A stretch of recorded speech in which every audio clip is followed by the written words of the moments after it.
ও আসসালামু আলাইকুম। এটা বিসমিল্লাহ নার্সারি।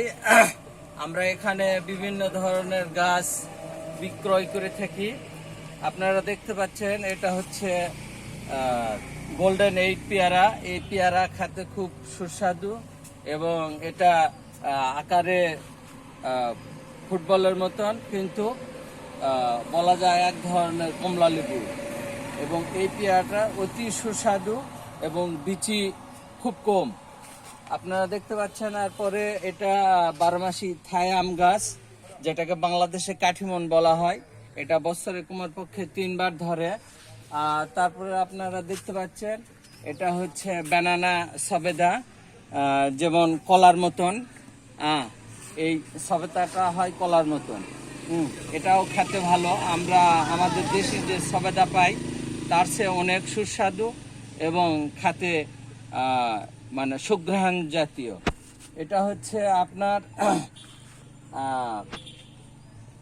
ভিয়েতনামের কাঁঠাল, এবং এই কাঁঠালটার ভিতরে হচ্ছে ফুললি এক ধরনের লাল আকার ধারণ করে, এবং এটা কিন্তু আঠা ছাড়া কাঁঠাল। তারপরে আপনারা দেখতে পাচ্ছেন এটা হচ্ছে আপনার বেদেনা। এটা আপনার এই যে কড়ি দেখতে পাচ্ছেন, এটা আপনার সারা বছর হয়। এই যে দেখতে পাচ্ছেন একদিকে বেদেনা হবে আর একদিকে আবার কড়ি হবে। এটা আপনার সারা বছর হয়। এই বেদেনা রংটা হচ্ছে খুব সুস্বাদু এবং ভালো খেতে, এক কথায় ভালো। এবং এর গায়ের রং ভিতরে একদম রক্তর মতন লাল। তারপরে দেখতে পাচ্ছেন এটা হচ্ছে আপনার আমাদের দেশি পেয়ারা, যেটাকে আমরা সারা বছর পাই না, একবার পালেও এই পেয়ারাটা অতি মিষ্টি এবং ভালো। এটা আমাদের বাড়ি ওয়ান মালতা। আমরা বছরে সারা বছরই পেয়ে থাকি, যা আমাদের ফলের ঘাটতি পূরণ করে। এরপরে দেখতে পাচ্ছেন এটাও আপনার হচ্ছে পেয়ারা। এটা থাই 7 পেয়ারা। এটা বছরে যদিও 3 বার হয়, কিন্তু গোল্ডেন এইট আকারে ভালো এবং খেতে সুস্বাদু। আপনারা দেখতে পাচ্ছেন এটা হচ্ছে ঘৃতকুমারী। আমাদের দেশে ঘৃতকুমারী সাধারণত 3 রকমের হয়, তার মধ্যে এই আকারটা হচ্ছে খুব ভালো এবং এটা ঔষধি গুণগত সম্মত।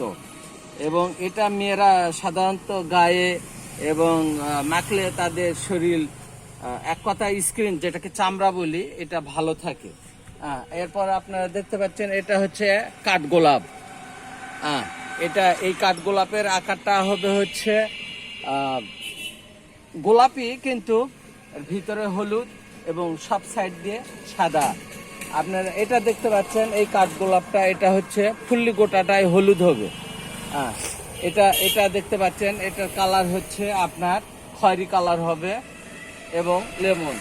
এরপরে আপনারা দেখতে পাচ্ছেন এটা ঝাউ ফুল বলা হয়, ছোট ছোট লাল। এই যে দেখতে পাচ্ছেন লাল ফুল।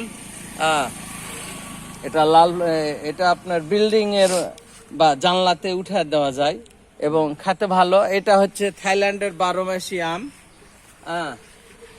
এই আমটি অত্যন্ত ভালো। এটা বছরে আপনার 4 বার পাওয়া যাবে। এবং বাংলাদেশে এর আগেই বলছি আমি যে এটা বাংলাদেশে হয়ে থাকে সাধারণত কাঠিমন নামে পরিচিত, কিন্তু মূলত থাইল্যান্ডের 12 মাসি। আপনারা এরপরে দেখতে পাচ্ছেন এটা হচ্ছে পুদিনা পাতা, যেটাকে বোরহানি বা বিভিন্ন সোপের মধ্যে খাওয়া হয়। এই পুদিনা পাতা খেলে আসলে দাঁতে এবং মস্তিষ্কে হাড়ের কাজ করে। এরপরে আপনারা দেখতে পাচ্ছেন এগুলো হচ্ছে ফুল। একই জাতের কিন্তু 3 কালার ফুল হবে। এটা দেখেন আপনার ডবল অ্যালমন্ডা বলা হয়, ভালো নামের অ্যালমন্ডা। এবং এটাও অ্যালমন্ডা, কিন্তু এটা এক কালার, এটা আর এক কালার। এবং আমরা সাধারণত এই কালারটা বেশি দেখে থাকি। এই কালারটাও হবে হলুদ। আপনারা দেখতে পাচ্ছেন যে আমাদের দেশে আসলে মাটিতে ছাড়া যে ড্রাগন হয় না, এর ধারণা গোটাটাই ভুল। এবং দেখেন বালতি বা হচ্ছে ছোট পাত্রতেও কিন্তু ড্রাগন করা সম্ভব, এবং আমরা সেটা করে দেখাইছি। দেখেন এই ছোট্ট জায়গাতেই কিন্তু লাল একটি ড্রাগন ধরে আছে, এবং এটা আপনার হচ্ছে সারা বছর হবে এবং এটা ভালো। এটা আসলে বাইরের জাত। আর যে পিপার গাছ দেখতে পাচ্ছেন, এটা হচ্ছে বাবু পিপা। খুব ভালো ধরে এবং এর আকারেও ছোট। কিন্তু এই গাছটি হয় কি, আপনার পিপা নেওয়া শেষ, পরবর্তীতে মাজাতে যদি কাটা দেওয়া হয়, পরবর্তীতে আবার দেখবেন নতুন করে খুশি হয়ে সেই পিপাটি আবার হবে। এবং এই পিপার গুণগত মান ভালো এবং আকারে সাইজ খুব সুন্দর। এই রোগটা, এই পিপাতে সাধারণত আমাদের দেশে যে রোগগুলো হয় সেই রোগগুলো খুব কম।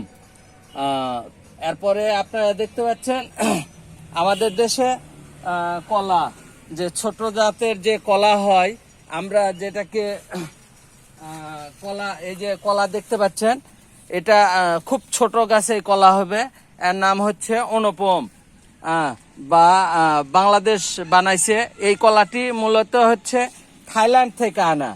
এর আকার খুব ছোট হলেও ভিতরে লাল, এবং গাছটিও লাল দেখতে পাচ্ছেন। অগ্নিশ্বর, আমরা যেটাকে এর নাম বলি অগ্নিশ্বর এই কলা।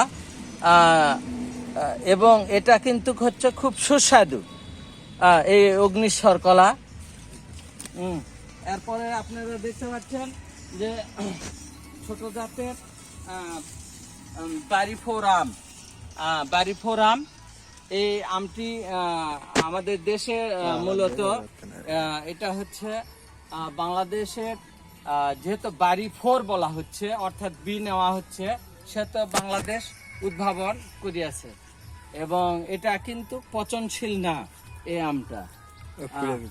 এরপরে আপনারা দেখতে পাচ্ছেন এটা হচ্ছে জবা। এটাও থাই জবা। এই জবার ভিতরে দেখেন 3টা পাপড়ি, 1 2 3, এই 3টা পাপড়ি কিন্তু এই জবা সমৃদ্ধ।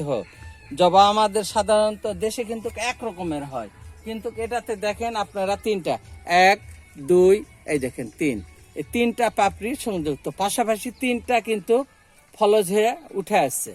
এটা আমাদের দেশে খুব কম পাওয়া যায়, তারপরে এটা ভালো জবা।